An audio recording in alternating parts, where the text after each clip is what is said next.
अस्सलामुअलैकुम दोस्तों और साथियों, उम्मीद है आप लोग खैरियत से होंगे।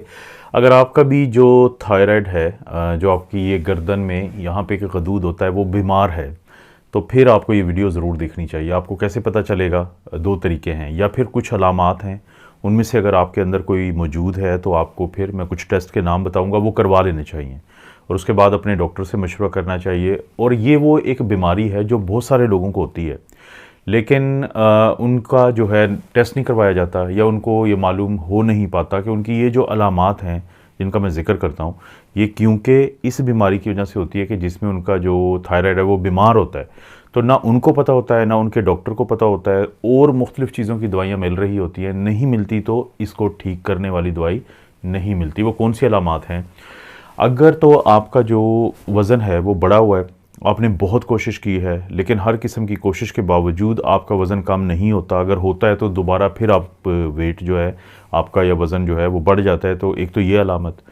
और उसके बाद हर वक्त अगर आप थके थके रहते हैं, आपको हर वक्त थकावट रहती है, और इसी तरह से अगर आप हर वक्त आपको सुस्ती रहती है और आप कमज़ोरी महसूस करते हैं, अक्सर अक्सर आपको महसूस होता है कि जब भी आप कोई काम करने लगते हैं तो आप वीक फील करते हैं, और अक्सर आपको डिप्रेशन के दौरे पड़ते हैं।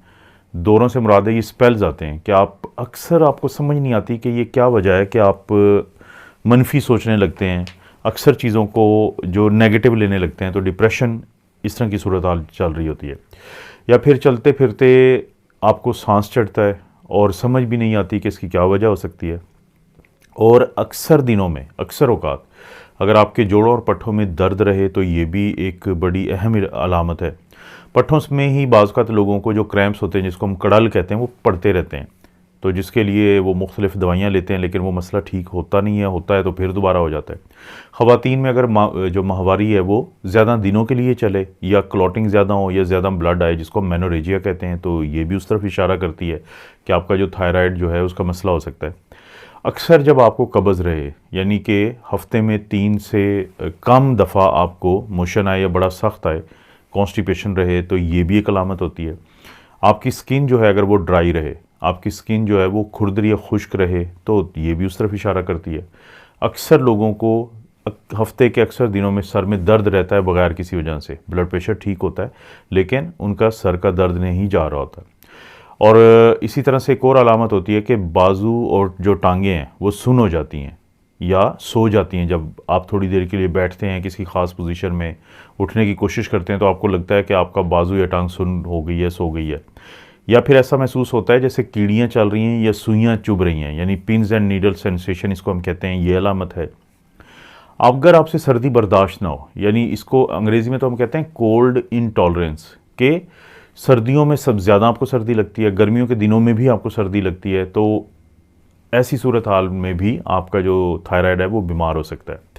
आपका बहुत कम लोगों में कुछ और अलामात होती हैं, जैसे दिल की धड़कन का कम रहना, 60 से नीचे हो दिल की धड़कन तो इसको हम ब्रैडिकार्डिया कहते हैं। और इसी तरह से नीचे वाला जो ब्लड प्रेशर, जिसको हम डायस्टोलिक ब्लड प्रेशर कहते हैं, उसका ज़्यादा रहना।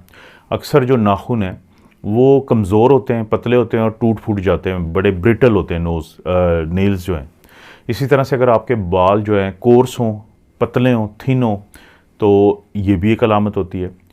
आपके अक्सर जो टांगों में यानी पाँव वगैरह वाली साइड पे सोज रहती है, जिसको पेरिफेरल एडिमा कहते हैं, और जल्द जो है उसका रंग बाज़ का बहुत ज़्यादा पीला होता है।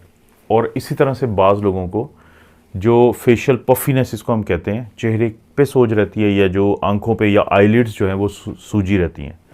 तो ये कुछ ऐसी अलामात हैं कि जब इन अलामात के साथ आप कुछ टेस्ट करवाते हैं, वो बड़े मखसूस टेस्ट हैं, क्योंकि अगर ये टेस्ट करवा लें तो ये अलामात के साथ आपको पता चल जाएगा कि आपका जो गदूद है, ये जो थायराइड है, ये बीमार तो नहीं है। बीमार का मतलब है ज़्यादा काम नहीं करता, कम काम करता है, जिसको हम हाइपोथायराइडिज्म कहते हैं। हाइपो कहते हैं किसी चीज़ का कम होना, इज़म कहते हैं कि सूरत हाल या कैफियत, और थायराइड क्या है? ये आपकी जो गर्दन है, यहाँ पे ये एडम्स एप्पल है, यानी ये बाहर ये हड्डी निकली हुई, इसके नीचे बिल्कुल थायराइड ग्लैंड है। तो ये जो थायराइड ग्लैंड है ये इंतहाई अहम काम करता है। ये हार्मोन बनाता है जिसको T3 ट्राई आइडोथायरोनिन और T4 थायरॉक्सिन कहते हैं। हमारे जिस्म में जितने भी ये ऑर्गन्स काम कर रहे हैं, इसी तरह से हम जो खाना खाते हैं और मेटाबॉलिज्म होता है, हमें खाना लगता है या नहीं लगता, जो खाना हम खाते हैं वो तमाम एनर्जी बन के हमारे इस्तेमाल में आता है, जो फैट बनता है, तो बहुत सारी चीज़ों का जो ताल्लुक है वो थायराइड से। आप यहाँ से अंदाज़ा करें कि थायराइड कहाँ पे मौजूद है, गर्दन में।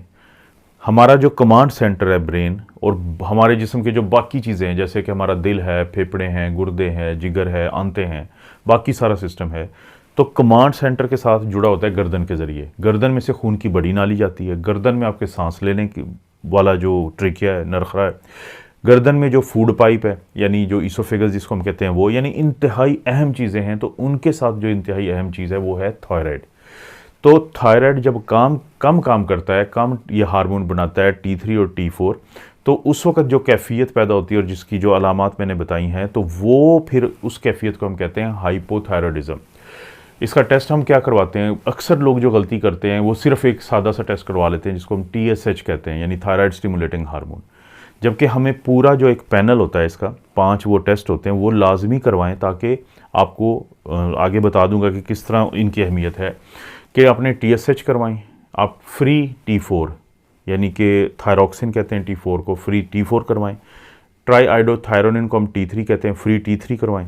इसी तरह से 2 एंटीबॉडीज़ हैं जिसको हम ऑटो एंटीबॉडीज़ कहते हैं, यानी एक थायरोग्लोबुलिन एंटीबॉडीज़ है और एक एंटीबॉडीज़ अगेंस्ट ये जो थायराइड पर ऑक्सीडेज एक एंजाइम होता है, तो उसके खिलाफ भी जो एंटीबॉडीज़ बनती हैं। तो ये 5 टेस्ट अगर आपके क्लियर आ जाते हैं तो इसका मतलब है कि आपको थायराइड का ये हाइपोथायराइडिज्म का मसला नहीं है। यानी जो TSH होता है इसका नॉर्मल वैल्यू तो हम आम तौर पे लेते हैं 0.4 से लेके 4 मिली इंटरनेशनल यूनिट पर लीटर। तो ये अगर नॉर्मल है, देखें TSH क्या है, TSH हमारे दिमाग से आता है और ये हमारे दिमाग से आने के बाद थायराइड को कहता है कि बनाओ T3 T4। अगर T3 T4 कम बन रहा हो तो दिमाग बार बार सिग्नल भेजता है ज़्यादा से ज़्यादा TSH को बार बार, यानी पैगाम लेके जाने वाला है ये। तो अगर TSH ज़्यादा है तो इसका मतलब है, और T3 T4 नहीं बन रहे तो इसका मतलब है कि नीचे जो गदूद है वो ज़्यादा काम नहीं कर रहा, वो कम काम कर रहा है। तो TSH क्या होगा हाइपोथायराइडिज्म में, वो बढ़ा हुआ आएगा और T3 और T4 का लेवल जो है वो कम आएगा। अब जो हमने एंटीबॉडीज़ किस लिए करवाई हैं, एंटीबॉडीज़ हमने इसलिए करवाई हैं कि जो 90% लोगों में, यानी हर 10 में से 9 लोग हैं, तो उनको जो हाइपोथायराइडिज्म इसलिए होता है कि उनको एक ख़ास किस्म की बीमारी होती है जिसको हम हाशिमोटोस थायराइडाइटिस कहते हैं, कि जिसमें हमारा जो इम्यून सिस्टम है हमारे ही जिस्म के किसी हिस्से के ख़िलाफ़ एंटीबॉडीज़ या कुछ ऐसी प्रोटीन बनाता है जो उसको नुकसान देती हैं।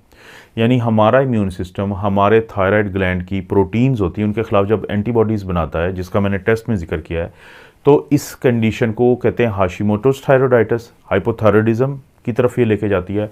और 90% लोग हैं, और हर 10 में से 9 जो लोग हैं उनको हाइपोथायराइडिज्म का ये वजह होती है। इसलिए एंटीबॉडीज़ या ऑटो एंटीबॉडीज़ करवाना बहुत ज़रूरी है इस चीज़ को पकड़ने के लिए। और जो मैंने कहा था कि अक्सर लोगों को अलामात तो होती हैं लेकिन उनको पता नहीं होता कि उनका थायराइड जो है बीमार है, ये जो गदूद है बीमार है।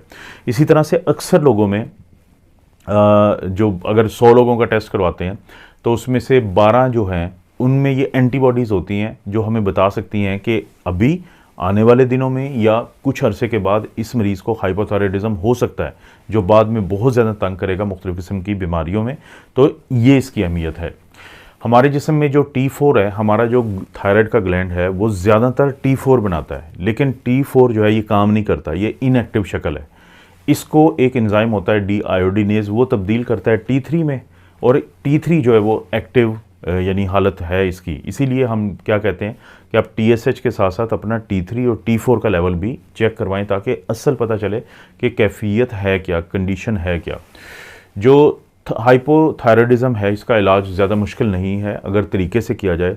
आपका डॉक्टर जो है वो आपको थायरॉक्सिन की गोलियां, यानी कि जिसको हम लिवोथायरॉक्सिन कहते हैं, वो देता है, ताकि फिर बाद में वो एक्टिव फॉर्म में तब्दील हो जाएंगी। और अक्सर लोग जो हैं उनका ये मसला हल हो जाता है। लेकिन गलती कहाँ पे होती है कि दवाई पे डाल दिया मरीज़ को, लेकिन फिर उसके बाकायदा ये टेस्ट करवाने होते हैं TSH, T3 और T4, ताकि आपकी जो हाइपोथायराइडिज्म है उसको, उस कंडीशन को नॉर्मल रखा जाए। क्योंकि देखें, एक मिसाल मैं आपको दे देता हूँ कि हामला ख़वातीन अगर क्योंकि हामला ख़वातीन में अक्सर थायराइड कम काम करना शुरू कर देता है। अगर उनको हाइपोथायराइडिज्म है तो उनके एक तो मिस कैरेजेस के बच्चा ज़ाया होने के चांसेस ज़्यादा होते हैं।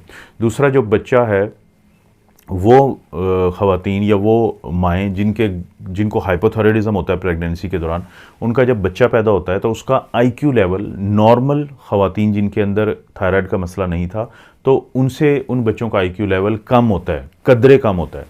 और एक और खौफनाक हालत होती है कि जिसको हम कहते हैं कि कंजेनिटल हाइपोथायराइडिज्म, कि एक बच्चा पैदा हुआ, पैदाइशी तौर पे अगर उसका थायराइड नहीं काम कर रहा है, नॉर्मल और कम काम कर रहा है, तो इससे एक बीमारी जन्म लेती है जिसे क्रेटिनिज्म कहते हैं, कि उससे बहुत ही ज़्यादा मसले बनते हैं, काफ़ी ज़्यादा। तो इसलिए बहुत ज़रूरी है कि इस बीमारी को ना सिर्फ ये कि तशख़ीस की जाए बल्कि इसका प्रॉपर इलाज करने के बाद इसकी मॉनिटरिंग भी चलती रहे, क्योंकि अगर मॉनिटरिंग नहीं होगी तो उससे भी नुकसान बनता है। क्यों ज़रूरी है मॉनिटरिंग? क्योंकि देखें, फ़र्ज़ करें कि किसी को थायरॉक्सिन की या लीवोथायरॉक्सिन की दवाई दी गई है, ये 25 माइक्रोग्राम में भी आती है, 50 माइक्रोग्राम में भी आती है और 100 माइक्रोग्राम में भी आती है। लेकिन अगर वो दवाई ज़्यादा दे दें तो क्या मसला बनेगा कि वो लोग जो दिल के मरीज़ होते हैं उनको नुकसान हो सकता है, वो लोग जिनकी हड्डियाँ कमज़ोर होती हैं, तो ज़्यादा अगर किसी को दवाई देते रहें काफ़ी अरसे तक तो ये मसले बनते हैं। लेकिन अगर कम दवाई देंगे तो इलाज प्रॉपर नहीं होगा। एक और सूरत हाल होती है कि जिसमें थायराइड जो है वो बहुत ही कम काम करता है, मतलब उसके काम में शदीद कमी होती है, तो उसकी वजह से जो सूरत हाल बनती है उसको हम कहते हैं हाइपोथायराइड क्राइसिस या मिक्स एडीमा क्राइसिस। इसमें मरीज़ जो है वो मदहोशी की तरफ जाता है, मरीज़ जो है उसकी जहनी हालत बहुत ज़्यादा, यानी वो ऐसी वैसी बातें शुरू कर देता है जिसकी कि कोई समझ नहीं आती, जिसको साइकोसिस कहते हैं। तो यहाँ तक सूरत हाल ख़राब होती है कि इस तरह के मरीज़ों को बाज़-औक़ात हस्पताल में दाखिल करके बज़रिया सुई या इंट्रावीनस यानी ड्रिप के ज़रिए या टीकों के ज़रिए भी थायरॉक्सिन जो है वो देनी पड़ जाती है। तो अगर आप में या आपके प्यारों में किसी में भी ये इस तरह की अलामात हैं कि उनको सर्दी ज़्यादा लगती है, कब्ज़ ज़्यादा रहती है, उनका मेंसेस का मसला रहता है, उनको इसी तरह से दिल नहीं करता कुछ करने को, पड़े रहने को दिल करता है, और आवाज़ में भारीपन है, जल्द खुरदरी है, बाल पतले हैं या वो खुरदरे हैं, नेल्स जो हैं वो टूटे फूटे रहते हैं, और इसी तरह से दिल की रफ्तार कम रहती है। तो इस तरह के अगर मसाइल हैं तो कोशिश ये करें कि ख़ुद भी आप ये 3, 4, 5 टेस्ट करवा सकते हैं जिनका मैंने नाम लिया, या फिर अपने डॉक्टर से बात करें, वो ये टेस्ट करवाएंगे। देखें, नॉर्मल आना किसी टेस्ट का वो ज़्यादा अहम होता है बेनिस्बत टेस्ट के ख़राब आने के। पाकिस्तान में थोड़ी सी रूटीन भी है लोगों की कि जब कोई टेस्ट नॉर्मल आ जाता है तो लोग कहते हैं कि ये क्या फ़ायदा हुआ। देखें, जब नॉर्मल आ जाता है तो डॉक्टर की तवज्जो ज़्यादा बेहतर तरीके से उस तरफ चली जाती है कि जो मसला आपका होता है, तो इसलिए टेस्ट करवाने में कोई हर्ज नहीं होता।